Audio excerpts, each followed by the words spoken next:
The eyes are the windows to the soul. It's also our window to success for an office worker. However, excessive eye use causes eye fatigue, the cause of eye pain, but it's a problem that bothers most of us.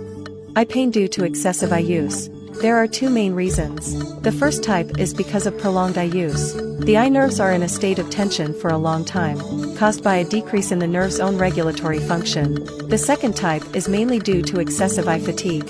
It causes poor blood circulation around the eyes, caused by insufficient blood supply to the eye muscles. You can use a hot towel for tissues around the eyes.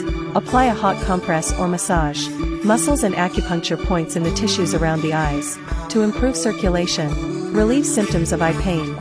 At the same time, pay attention to rest. Also, reducing eye use time is the most critical thing. Generally, eye use lasts for about an hour. You need to take a break for 2 to 3 minutes. I usually eat more foods that contain